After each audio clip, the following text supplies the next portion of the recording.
പശ്ചിമേഷ്യയിൽ യുദ്ധം കൊടുമ്പിരി കൊള്ളവെയാണ്. ഇറാൻ പൂർണ്ണമായും തകർന്നടിഞ്ഞു എന്ന് പ്രഖ്യാപിച്ചുകൊണ്ട് അമേരിക്കൻ പ്രസിഡന്റ് ഡൊണാൾഡ് ട്രംപ് രംഗത്തെത്തിയിരിക്കുന്നു.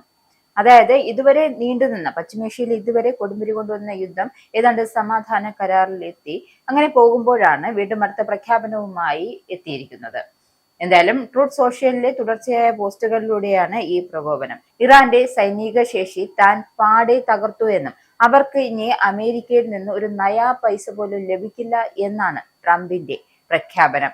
ഇറാന്റെ വ്യോമസേനയോ നാവികസേനയോ പ്രധാന പ്രതിരോധ സംവിധാനങ്ങളെയോ റഡാറുകളെയോ ഇപ്പോൾ അവശേഷിക്കുന്നില്ല എന്നും പ്രായോഗികമായി അവർക്ക് ഒന്നും തന്നെ ബാക്കിയില്ല എന്നാണ് ട്രംപിന്റെ അവകാശവാദം. 4 മാസം മുൻപുള്ളതിനേക്കാൾ മികച്ച നിലയിലാണ് ഇറാൻ എന്ന് വാദിക്കുന്ന ഡെമോക്രാറ്റുകളെ ട്രംപ് രൂക്ഷമായാണ് പരിഹസിക്കുന്നത്. ഇത്രയധികം വിഡ്ഢികളാകാൻ അവർക്ക് എങ്ങനെ കഴിയുന്നു എന്നും അവർ എങ്ങനെയാണ് ജനങ്ങളെ നേരിടുകയെന്നും ട്രംപ് ചോദ്യം ഉന്നയിക്കുന്നുണ്ട്.